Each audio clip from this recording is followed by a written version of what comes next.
Hello, welcome to my channel Chemica Chemistry Classes.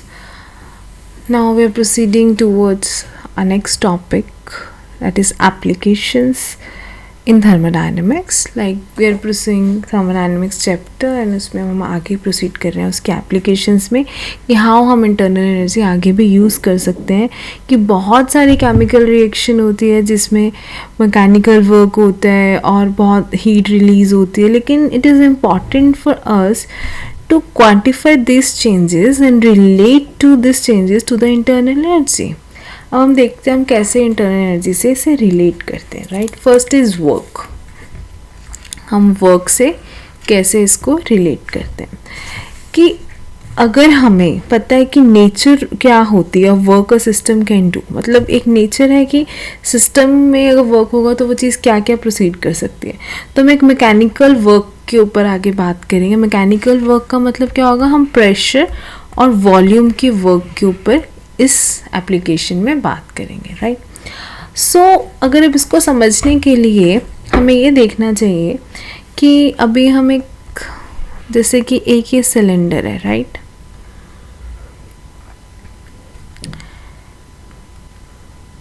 उसके यहाँ एक पिस्टन लगी है. राइट, एक पिस्टन है जिसको हम पी से रिप्रेजेंट करें. अब आगे हम बात करते हैं कि अभी हमें प्रेशर वॉल्यूम के वर्क को समझने के लिए एक हमने सिलेंडर कंसीडर किया जिसमें क्या है कि 1 मोल ऑफ आइडियल गैस है. कौन सी गैस है हमारे पास यहाँ पे, आइडियल गैस है. राइट, सो आइडियल गैस है और उसको हमने एक फिट किया हुआ पिस्टन से जो कि है फ्रिक्शनलेस पिस्टन. सो जो total volume of the gas है उसको हम ले रहे हैं कि टोटल वॉल्यूम ऑफ गैस को हम ले रहे हैं VI. राइट, और प्रेशर क्या ले रहे हैं, pressure of the gas is P. Okay, so अगर एक्सटर्नल प्रेशर हम बोल रहे हैं पिस्टन लगी है. राइट, ये एक एक्सटर्नल प्रेशर हुआ क्योंकि एक सिलेंडर के बाहर लगी है तो बाहर से जो प्रेशर लगेगा उसको हम एक्सटर्नल प्रेशर बोलेंगे. राइट, सो जो एक्सटर्नल प्रेशर है दैट इज उसको हम लिख लेंगे PX. That means pressure external जो बाहर की साइड से लग रहा है. अगर वो ज़्यादा होगा तो ही पिस्टन मूव करेगी, अगर वो प्रेशर कम होगा तो पिस्टन मूव ही नहीं करेगी. So when P external pressure is which is greater than piston, तो जो ये पिस्टन है ये इनवर्ड मूव करेगी. टिल कब तक मूव करेगी, अभी हमने बोला हम बाहर से एक प्रेशर लगा रहे हैं, कब तक मूव करेगी, जब तक अंदर का प्रेशर और P एक्सटर्नल आपस में इक्वल ना हो जाए वो तब तक मूव करेगा. Let this changes in a single step and the final volume. हमने बोला कि एक कंसीडर कर रहे हैं कि शायद यहाँ तक पिस्टन एक्सटर्नल मूव करेगी, तो इसको हम लेंगे एक फाइनल वॉल्यूम लेंगे जिसको हम बोलेंगे VF. Right, so this is the initial volume, this is a pressure external. जब एक्सटर्नल प्रेशर लगा जहाँ तक लगेगा उसे हम बोलेंगे VF final volume. So during अभी जो कंप्रेशन हो रहा था, पिस्टन बाहर से प्रेशर लग रहा था और जो पिस्टन अंदर मूव कर रही थी इसको हम बोलते हैं compression. During this compression suppose piston moves to एक डिस्टेंस, पिस्टन यहाँ से यहाँ तक एक डिस्टेंस मूव की जिसको हम ले रहे हैं L. राइट, एंड एक area of cross section of piston को हम लेंगे A. जो एरिया ऑफ क्रॉस सेक्शन यहाँ से हम मूव करने के लिए लेंगे उसको हम लिया A. तो डिस्टेंस हमारा हुआ L और हमारा जो एरिया ऑफ क्रॉस सेक्शन होगा वो होगा A. Right, so the volume अब हम अगर कैलकुलेट करते हैं तो वॉल्यूम में क्या चेंज आएगा, वॉल्यूम में चेंज आएगा जब distance into area of cross section, इसको हम डेल्टा V भी बोल सकते हैं. डेल्टा V मतलब V final minus V initial.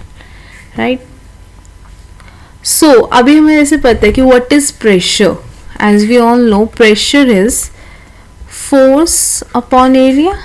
Right, so अब हम फोर्स कौन सी है, फोर्स क्या लग रही है इसमें, हमारी फोर्स लग रही है जो एक्सटर्नल से पिस्टन का प्रेशर है और एरिया ये आपस में मल्टीप्लाई हो जाएंगे तो ये एक स्टेटमेंट आ जाएगा. लेकिन इफ W जो है that is work done on the system, system पे वर्क डन कैसे हुआ, क्योंकि पिस्टन मूव हुई.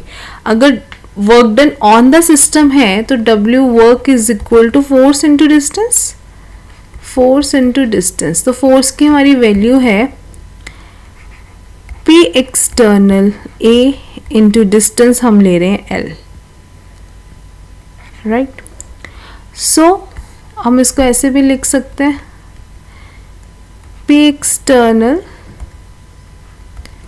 Minus delta V is equal to P external delta V, और हम लिख सकते हैं P एक्सटर्नल डेल्टा V क्या है, VF माइनस VI। हम इसको ऐसे भी लिख सकते हैं क्योंकि अभी हमने बोला कि LA that is equal to delta V, right, क्योंकि एरिया आ गया और ये कितना वो मूव किया पिस्टन का वो आ गया, right. So this is the equation. अभी हम इसको आगे प्रोसीड करेंगे। ये हमें वर्क डन की इक्वेशन मिली है, P external VF minus V final minus V initial. लेकिन ये जो नेगेटिव साइन है, जो नेगेटिव साइन हो रहा है इस एक्सप्रेशन में, वो हमें ये बता रहा है कि कन्वेंशनल साइन W का है, अगर वो पॉजिटिव होता है, it indicates that in case of compression work is done on the system। अभी वर्क कहाँ हो रहा है, सिस्टम के ऊपर हो रहा है। So here V final minus V initial will be negative and negative multiply by negative is equal to positive। अब ये भी नेगेटिव है, ये भी नेगेटिव, तो हो जाएगा पॉजिटिव, और जो साइन ऑब्टेन होगा इज द वर्क का वो आएगा पॉजिटिव, मतलब वर्क जो आएगा वो पॉजिटिव में आएगा। लेकिन अगर एक प्रेशर कांस्टेंट नहीं रहता, जैसे हमने बोला कि बाहर से पिस्टन का एक प्रेशर लग रहा है, लेकिन अगर वो प्रेशर कांस्टेंट नहीं रहता हर स्टेज में, जब हम उसको कंप्रेस कर रहे हैं, जब वो कांस्टेंट नहीं रहेगा तो चेंजेस आएंगे नंबर में, वो बहुत छोटे छोटे स्टेप्स में आएंगे। जो वर्क डन होगा गैस का वो हम सम अप करेंगे, मतलब जितना भी वर्क डन आएगा उसको हम इस तरह से सम अप करके उस वैल्यू को लिख लेंगे। लेकिन ये कंडीशन तब लगेगी जब प्रेशर एक कॉन्स्टेंटली नहीं अप्लाई होता। If the pressure is not constant but the changes during the process is always greater than the pressure of the gas at each stage, compression होगा, वॉल्यूम डिक्रीज करेगी कुछ amount से, उस situation में हमारा work done की value आएगी कि V फाइनल और V इनिशियल, P एक्सटर्नल जो प्रेशर बाहर से लग रहा है, और वॉल्यूम, उसको हम इस तरह से रिप्रेजेंट करेंगे। P एक्सटर्नल हर स्टेज पे कंप्रेशन के अकॉर्डिंग चेंज होगा। लेकिन जब अभी हमने सारी बात कंप्रेशन की कि हम बाहर से कंप्रेशन करें, लेकिन जब एक्सपेंशन की बारी आएगी तब उसमें क्या होगा, सिमिलर कंडीशन होगी। जो एक्सटर्नल प्रेशर होगा is always less than the pressure of the system, क्योंकि अभी हमने बोला एक्सटर्नल प्रेशर ज़्यादा है तो ही कंप्रेशन होगा, लेकिन एक्सपेंशन तब होगा जब एक्सटर्नल प्रेशर कम होगा। तो हम उस टाइम ऐसे इक्वेशन को लिख सकते हैं कि P external is equal to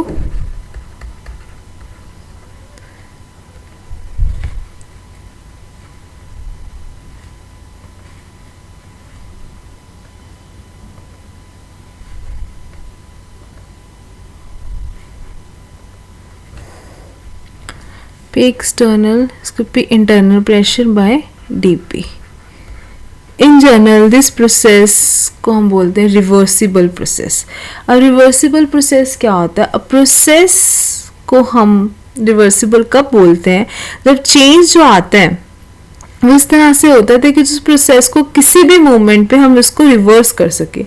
reversible process proceed slowly by a series of equilibrium states such that system and the surrounding are always near to equilibrium। ये होता है रिवर्सिबल प्रोसेस के बारे में अगर हम समझें, right. So process other than reversible process are known as irreversible process. Reversible को छोड़ के जितने प्रोसेस है उसको हम इरिवर्सिबल प्रोसेस बोल रहे हैं।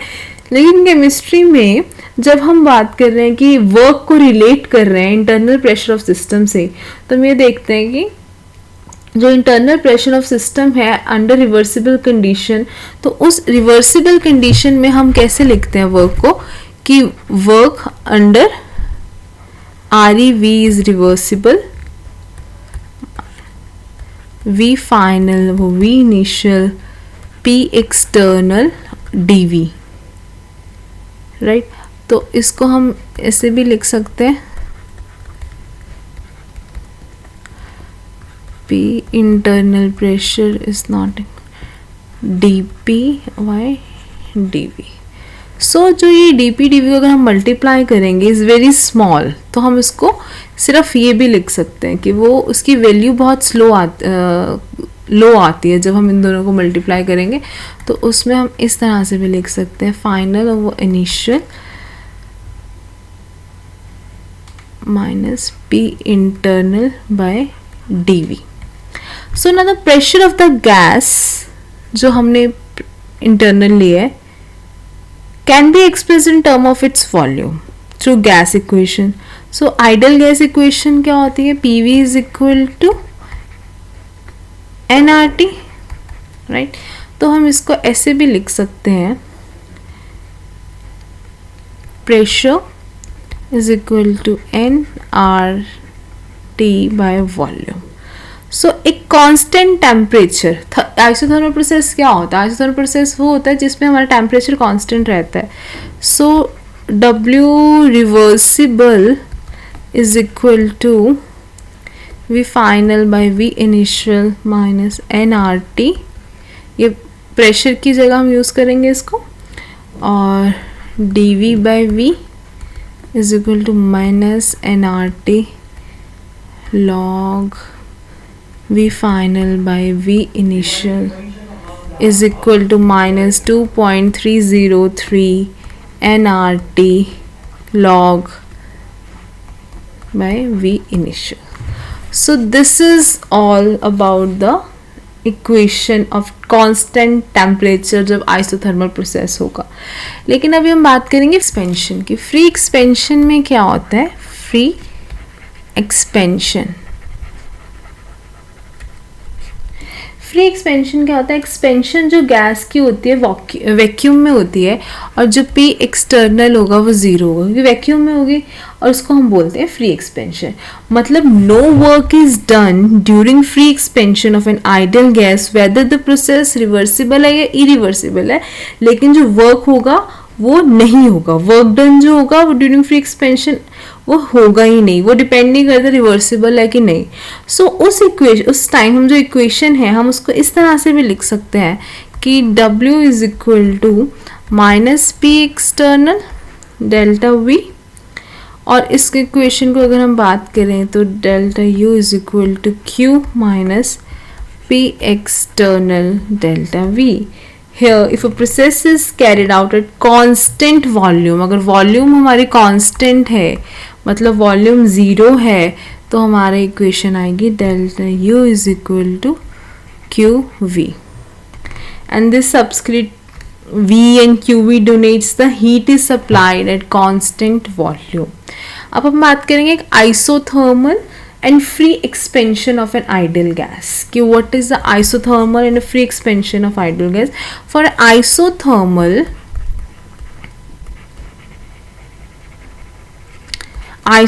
के केस में क्या होगा, जो हमारा T है that is constant, right.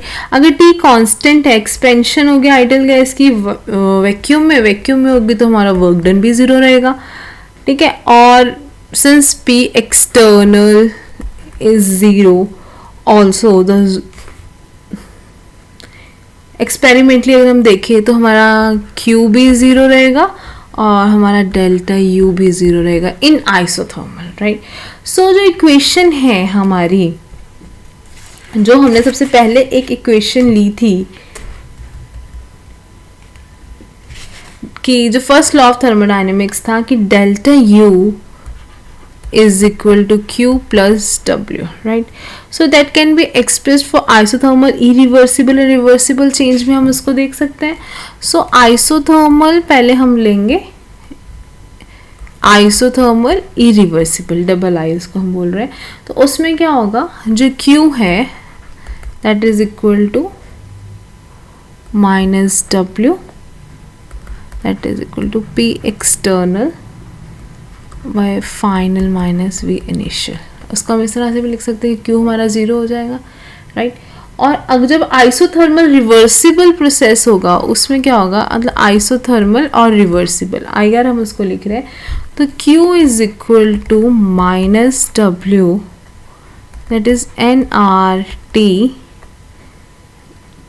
Log volume F, ये हमने सभी इक्वेशंस अभी ड्राइव कर चुके हैं तो इसलिए मैं इसको दोबारा नहीं बता रही, यू कैन चेक राइट.